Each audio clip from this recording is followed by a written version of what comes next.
جی میرا سوال یہ ہے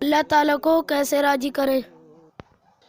سب سے پہلے ہم یہ سمجھ لیں کہ اللہ تعالیٰ جو سنسار کا سچا مالک ہے، اس کو راضی کرنے کے لیے اس کی سچائی کی تحقیق کریں، قرآن مجید اور محمد صلی اللہ علیہ وسلم کی زندگی کا گیان حاصل کریں، علم حاصل کریں، اور اس کائنات میں اللہ کی قدرت دیکھیں، اس کے کرشمے دیکھیں، اس کائنات کی حقیقت پر غور کریں۔ یعنی کہ سب سے پہلے اللہ کو راضی کرنے کے لیے اللہ کی ٹھیک سے پہچان کریں، قرآن پڑھ کر اور اس کائنات میں غور کر کے۔ قرآن پڑھیں اور کائنات میں غور کریں۔ ہاں، اول تو انسان کا جو دھیان ہے وہ دھوکے پہ لگا ہوا ہے، اللہ کی طرف دھیان لگنے کو تیار نہیں، انسان سننے کو تیار نہیں۔ لیکن کائنات بنائی ہی اس لیے گئی ہے تاکہ اچھے اور برے چھانٹے جائیں، پھر اللہ تعالیٰ ان قریب اچھوں کو جنت میں ہمیشہ کے لیے اور بروں کو جہنم میں داخل کرنے والا ہے۔ تو یاد رکھیں، انسان جو ہے دنیا میں گم ہے۔ آرزو اول تو پیدا ہو نہیں سکتی اللہ کو راضی کرنے کی، اس کی طرف غور کرنے کی، سچائی کی تحقیق کرنے کی، جیون کا مقصد جاننے کی۔ آرزو اول تو پیدا ہو نہیں سکتی کہیں، اگر ہو جائے تو مر جاتی ہے یا خواب بن کے رہ جاتی ہے۔ کیونکہ دنیا کا ماحول میں انسان کو برائی کی غذا ملتی ہے، برائی کا ماحول ملتا ہے، برائی کا ماحول انسان کو دھکیل کے لے جاتا ہے۔ سچائی کی راہ پر انسان ٹک نہیں پاتا۔ وہی ٹکے گا جو اللہ سے رو رو کے مانگے گا اور اللہ کی طرف بڑھے گا، پوری طاقت لگا دے گا اور اللہ کو پانا چاہے گا، سمجھے؟ ایمان چاہے گا، اللہ اسی کو آگے بڑھائے گا۔ تو اس کائنات میں غور کریں ہم کہ یہ پوری کائنات، یہ ساری کائنات اللہ تعالیٰ نے ہم انسانوں کی خدمت کے لیے لگا رکھی ہے، ہم انسانوں کی سیوا کے لیے لگا رکھی ہے۔ تو ساری کائنات کو اللہ تعالیٰ نے انسان کی خدمت کے لیے لگا رکھا ہے۔ تو ساری کائنات کا مقصد کیا ہے؟ انسانوں کی خدمت کرنا ہے، اور انسان کا مقصد اللہ کو راضی کرنا ہے۔ سمجھ میں آ رہی ہے بات؟ انسان کے جیون کا مقصد کیا ہے؟ اللہ کو راضی کرنا ہے۔ تو ایسی زندگی جیو اللہ کے حکم پر چل کر کہ اللہ ہم سے راضی ہو جائے۔ اب ساری کائنات کو ہماری خدمت کے لیے کیسے لگا رکھا ہے، اس میں غور کریں ہم۔ کائنات میں دیکھیں، اپنی طرف دیکھیں، دیکھو سارے دھرتی کا بچھونا بچھایا ہمارے لیے۔ اس دھرتی پہ کتنے جیو دھاری ہیں، اور ایک سے خطرناک ہے کہ نہیں؟ شیر کتنا خطرناک ہے، چیتا کتنا خطرناک ہے، یہ جانور ہم سے کتنے طاقتور ہیں، بے شمار طاقتور ہیں۔ ہم جیسے ہی جو ہے بندر ہیں، بدمانس ہیں، چمپانزی ہے، اور کتنے طرح کے بندر ہیں جن کے آکار ہم سے ملتے جلتے ہیں، اور ہم سے کتنے طاقتور ہیں وہ۔ لیکن ایمانداری سے بتاؤ، کیا تم نے ان کی پرچونے کی دکان دیکھی ہے کہیں؟ کبھی سگریٹ بیچ رہے ہوں کہ وہ بیچ رہے ہوں؟ کیا تم نے انہیں کاروں میں سیر کرتے ہوئے دیکھا ہے؟ کیا تم نے ان کے بازار دیکھے ہیں؟ کیا تم نے جیسے انسانوں کے مکان ہیں، کیا ان کے ایسے مکان دیکھے ہیں؟ حالانکہ وہ بھی ایک جیو ہیں اور ہم بھی ایک جیو ہیں۔ جیسے ان کے اندر خون کھال میٹ ہے، ایسی ہمارے اندر بھی ہے۔ کیا تم نے جو ہے بکریوں کو یا اور جانوروں کو انسان کی طرح ہوائی جہاز میں اڑتے ہوئے دیکھا ہے؟ انسان کی طرح ترقی کرتے ہوئے دیکھا ہے؟ انسان جو ہے اے سی ہے، فریج ہے، کتنی ساری چیزیں۔ تھوڑا کہنا زیادہ سمجھنا، تھوڑا کہنا زیادہ سمجھنا۔ اس لیے اتنا سمے نہیں ہے کہ تفسیر میں ہر بات بیان کی جائے، ڈیٹیل میں بیان کی جائے۔ انسان کو خود بھی غور کرنا چاہیے۔ بھئی ایک بات کسی نے بتا دی، اب اس ایک بات میں غور کر۔ جب انسان غور کرے گا، اللہ کی تلاش کرے گا، اللہ اس کے سامنے راستہ کھول دے گا، اس کو پھر اپنی قدرت دکھائے گا۔ ایک بات کے ذریعے سے اس کو ہزاروں بات دکھائے گا۔